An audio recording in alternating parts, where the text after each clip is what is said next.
21 मार्च 2021 को आपको याद होगा कि मैंने खुल्लम खुल्ला खबर फेसबुक पेज पर एक पोस्ट किया था कि पीरपैंती बाजार निवासी मनोहर बर्नवाल दवा व्यवसायी लूट कांड में कल मैं एक खुलासा करूंगा।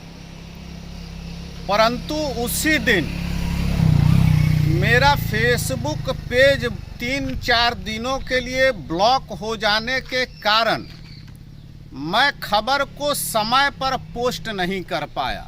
आपको याद होगा कि 14 मार्च 2021 को सिरमारी बाजार अपने दवा दुकान से पीरपैंती बाजार अपने घर जाने के क्रम में पीरपैंती बाजार निवासी मनोहर बर्नवाल को इसी पुलिये के पास लूट लिया गया था। लूट में उनसे उनकी मोटरसाइकिल, उनकी मोबाइल, सोने की चेन और नगद रुपये जिसकी कीमत लाखों में होती है लूट ली गई थी। घटना होने के तुरंत बाद मनोहर बर्नवाल पीरपैंती थाने को जाकर अपने पुत्र के साथ इसकी सूचना देते हैं। मनोहर बर्नवाल को इस पुल पर लूटे जाने से पहले मैं कैमरामैन को कहूंगा कि वो बिजली का खंभा दिखाएं। उसी पोल के आगे वो मोटा सा पेड़ दिख रहा है जिस पेड़ के पास तड़वा दुलदुलिया के एक व्यक्ति को भी रोका गया था और बाद में उसे छोड़ दिया गया और कहा गया कि तुम जाओ। ये मनोहर बर्नवाल के लूटे जाने से बमुश्किल 10-15 मिनट पहले की घटना है। 21 तारीख के पोस्ट में मैंने जो कहा था कि दवा व्यवसायी लूट कांड में मैं कल एक खुलासा करूंगा। मेरे हाथ में ये 2 आवेदन है। ये पहली आवेदन है जो थाना को दी गई थी और ये दूसरी आवेदन है जिस पर एफआईआर की गई है। अब सवाल है कि इस दोनों आवेदन में सत्य कौन है, सही कौन है। ये पहली आवेदन है जो थाने को दी गई थी जिसमें 6 लुटेरे एवं 4 राउंड गोली फायरिंग की भी बात है और ये दूसरी आवेदन है जिस पर एफआईआर की गई, जिस आवेदन में न तो गोली फायरिंग की बात है और लुटेरों की संख्या घटाकर 4 कर दी गई है। अब सवाल उठता है कि ऐसा किया क्यों गया, किसको बचाने के लिए किया गया। अगर नहीं किया गया तो क्या केस को कमजोर करने के लिए ऐसा किया गया। अगर ऐसा है तो दोनों ही कारणों में यह कानून का मजाक बनाना, कानून का माखौल बनाना है। इस दोनों आवेदनों के संबंध में जब मुझे जानकारी हुई और जब मुझे यह प्राप्त हुआ, यह आवेदन मुझे मनोहर बर्नवाल ने नहीं दिया है। मुझे मेरे नेटवर्क से जब मुझे ये मिला, जब मैंने मनोहर बर्नवाल से पूछा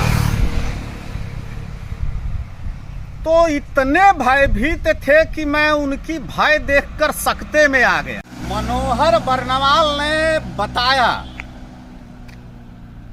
कि थानाध्यक्ष, तत्कालीन थानाध्यक्ष राकेश कुमार और उनके एकाध सहयोगी के भयभीत किए जाने के कारण, एक तो वो खुद भयभीत थे, दूसरा उनको इतना भयभीत कर दिया गया कि उनको अपना आवेदन बदलना पड़ा और उनसे मानसिक प्रताड़ना देकर बदलवाई गई।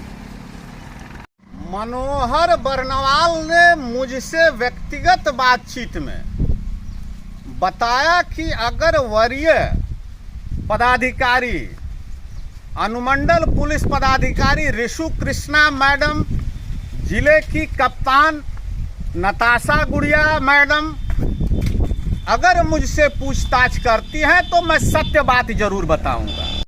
जिस पुलिस पदाधिकारी को लोगों को सुरक्षा देनी चाहिए, हिम्मत देनी चाहिए, अपराधियों के विरुद्ध कड़ी से कड़ी दफा लगाकर उन पर अंकुश लगाया जाना चाहिए, वही पुलिस जब पीड़ित को डराने लगे, धमकाने लगे, केस को कमजोर करने लगे, तो आखिर हम आम लोग किस पर विश्वास करेंगे? लोग जाएं तो जाएं कहाँ? अब ऊपर के पदाधिकारियों पर विश्वास रह जाता है, उन पर आशा रह जाती है कि वो ऐसे मामलों में ऐसे पदाधिकारियों पर कड़ी से कड़ी कार्रवाई करेंगे। कम से कम ये 14 मार्च 2021 के मनोहर बर्नवाल दवा व्यवसायी लूट कांड में तो वरीय पदाधिकारियों को जांच करके उन पर विभागीय प्रोसीडिंग चलानी चाहिए। मेरा ऐसा मानना है, जितनी लापरवाही और जिस तरीके से उन्होंने कानून का मखौल उड़ाया है, उन पर विभागीय प्रोसीडिंग जांच के बाद चलनी चाहिए। सबसे ताज्जुब की बात है कि इस घटना स्थल पर पहले भी दर्जनों नहीं कई दर्जनों बार लूट की घटनाएं हो चुकी है और इस जगह पे, जिस जगह पे हम खड़े हैं, यहाँ से 100 मीटर पर दुलदुलिया अम्मापाली प्रधानमंत्री ग्रामीण सड़क है जो मुड़ती है। 1 किलोमीटर पर पीरपैंती की ब्लॉक है और इस घटनास्थल से करीब करीब 2 किलोमीटर पर पीरपैंती पुलिस की थाने है और थाने से 2 किलोमीटर पर ऐसी घटनाएं हो जाना यह पुलिस के लिए चुनौती है और हम आशा करते हैं कि हमारे नए थानेदार ऐसे घटनाओं पर लगाम लगाएंगे। सबसे ताज्जुब की एक और बात है कि लूटे गए मनोहर बर्नवाल और उनका परिवार आरएसएस से जुड़ा हुआ है, राष्ट्रीय जनतांत्रिक गठबंधन से जुड़ा हुआ है, परंतु स्थानीय जिला पार्षद पप्पू यादव, वहां के स्थानीय मुखिया और सरपंच के अलावा परंतु उस दल के कोई भी जनप्रतिनिधि ने उनसे मिलकर उनसे ढांढस बंधाना या उन्हें न्याय दिलाने के लिए ऊपर के अधिकारियों तक बात करने का समय अभी तक निकाल नहीं पाए हैं।